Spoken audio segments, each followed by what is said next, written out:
another chapter we have chapter number 10 for your periodic test, and this chapter is reaching the age of adolescence.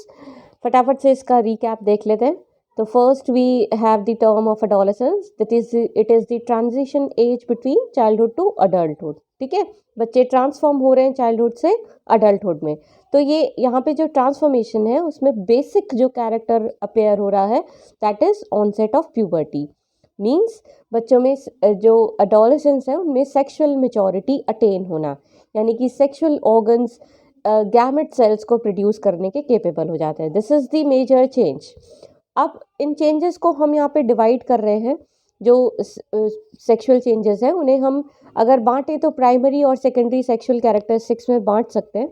Primary characters are production of gametes and the secondary characters are the changes in during puberty. ठीक है, changes in body size, height, ठीक है, body shape, voice, जो body पे hairs का grow होना.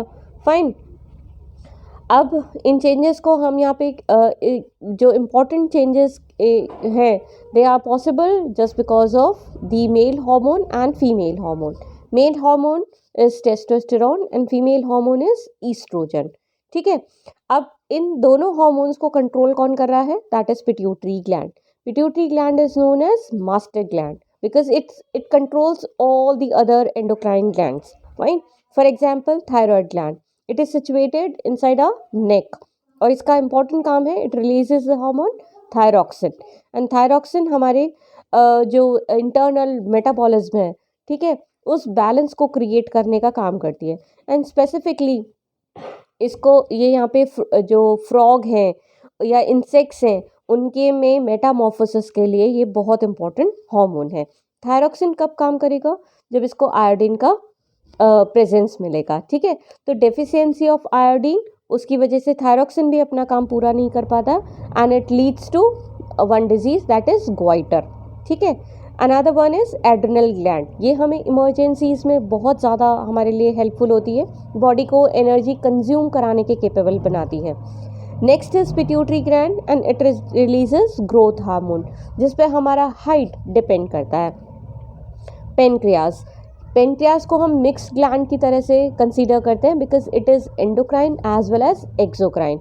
Endocrine क्यों है? Because it releases insulin hormone और which regulates the blood, which regulates the glucose content in the blood. ठीक है, अगर इस हार्मोन का डेफिशिएंसी हो जाता है then it leads to diabetes. ठीक है, तब हमें क्या लेना पड़ता है? डायबिटीज़ की टैबलेट्स लेनी पड़ती हैं, इंसुलिन के इंजेक्शंस या इंसुलिन की टैबलेट हमें लेनी पड़ती है. फाइन. अब हमारे पास में जो इम्पॉर्टेंट एस्पेक्ट है दैट इज़ रिप्रोडक्टिव हेल्थ. क्यों ज़रूरी है अडोलेसेंस में? रिप्रोडक्टिव हेल्थ को अगर हम देखें तो ये सबसे ज़्यादा यहाँ पर हमें मैटर करेगा न्यूट्रिशन. तो आपसे क्वेश्चन पूछा जा सकता है बैलेंस डाइट क्या होती है. ठीक है, तो बैलेंस डाइट इज़ जहाँ पर सारे न्यूट्रिशनल एलिमेंट्स अवेलेबल हैं. Next is exercise and workout, क्योंकि बॉडी आपकी मसल्स इम्प्रूव हो रही होती हैं इस टाइम पे. तो आप जितना बॉडी को फिजिकली इंगेज करके रखेंगे, जितना वर्कआउट करके करेंगे, जितनी फिजिकल एक्सरसाइजेस करेंगे, बॉडी उतनी टोन में आती है. Fine. Now the personal hygiene. Personal hygiene बहुत ज़्यादा इंपॉर्टेंट है क्योंकि यहाँ पर सिबेसियस ग्लैंड्स, स्वेट ग्लैंड्स, ठीक है, ऑयल ग्लैंड्स बहुत ज़्यादा एक्टिवेट होती हैं. तो बॉडी पे एक्ने होने के आपके फेस पे चांसेस होते हैं. ठीक है, इसके अलावा स्वेट ग्लैंड से भी काफ़ी सारी इम्प्योरिटीज़ अटैच हो सकती हैं आपकी स्किन पे. तो यहाँ पर पर्सनल हाइजीन का बहुत ज़्यादा ध्यान रखना पड़ता है. And the major concern is drugs, यानी कि सब्सटेंस अब्यूज़ेस, किसी भी सब्सटेंस का over use. Fine.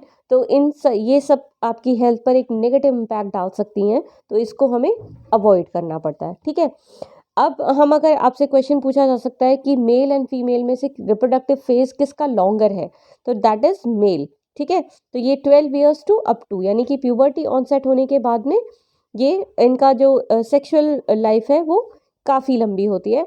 But in female it starts with menarche and it ends with menopause. menopause is the जहाँ पर जो एग का रिप्रोडक्शन है, एग की मेच्योरिटी है, it stops. ठीक है।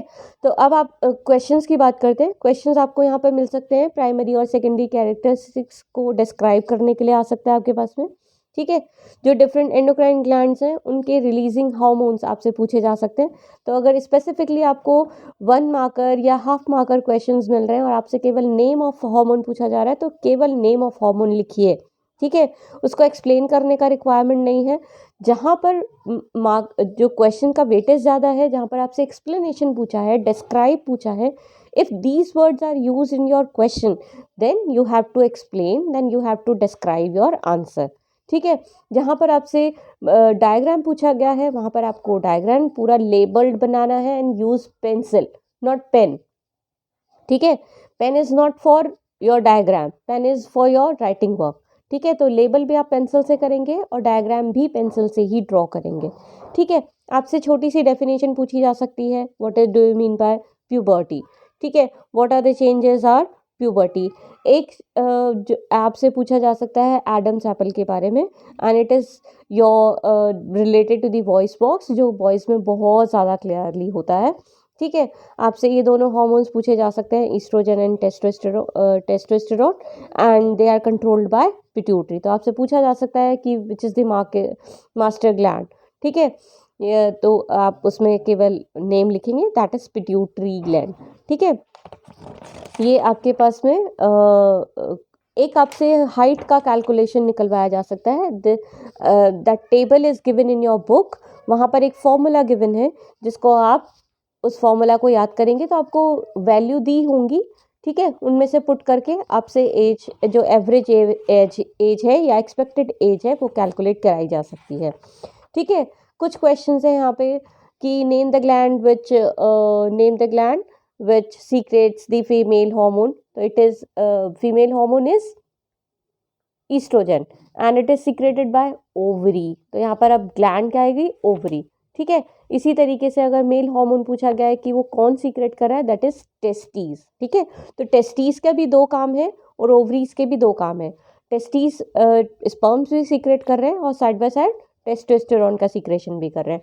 ओवरीज एग को भी मेच्योर करके रिलीज कर रही है, साइड बाय साइड ईस्ट्रोजन का भी प्रोडक्शन कर रही है। ठीक है। जो बाकी primary and secondary sexual characteristics को ऑन सेट करा रहा है।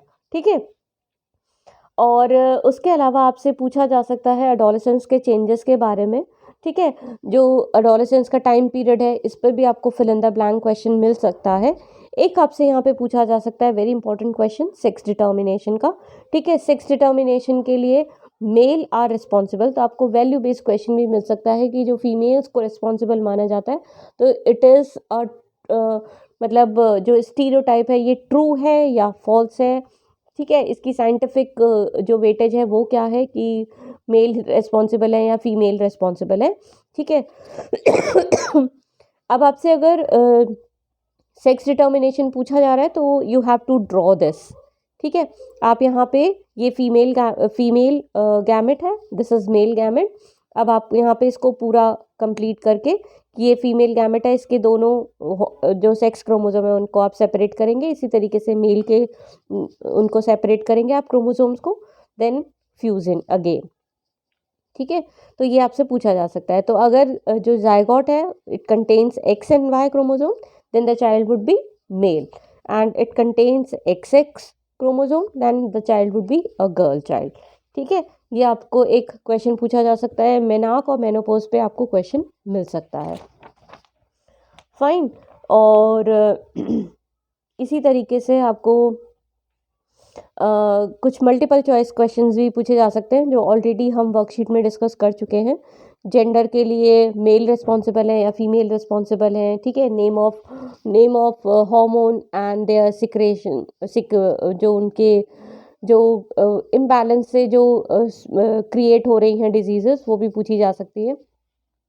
ठीक है। जैसे थायरोक्सिन से ग्वाइटर, फाइन, ग्रोथ हार्मोन की डेफिशिएंसी से डार्फिज्म हो रहा है, इंसुलिन से डायबिटीज़ हो रही है, एंड एड्रिनल ग्लैंड से सॉल्ट इम्बैलेंस हो रहा है। इस तरह से मैच दी कॉलम भी आपको मिल सकते हैं। ठीक है। ये कुछ क्वेश्चंस हैं, इनको हम ऑलरेडी डिस्कस कर चुके हैं क्लास में। फाइन। तो prepare your exam and do well. और all the best for your examination.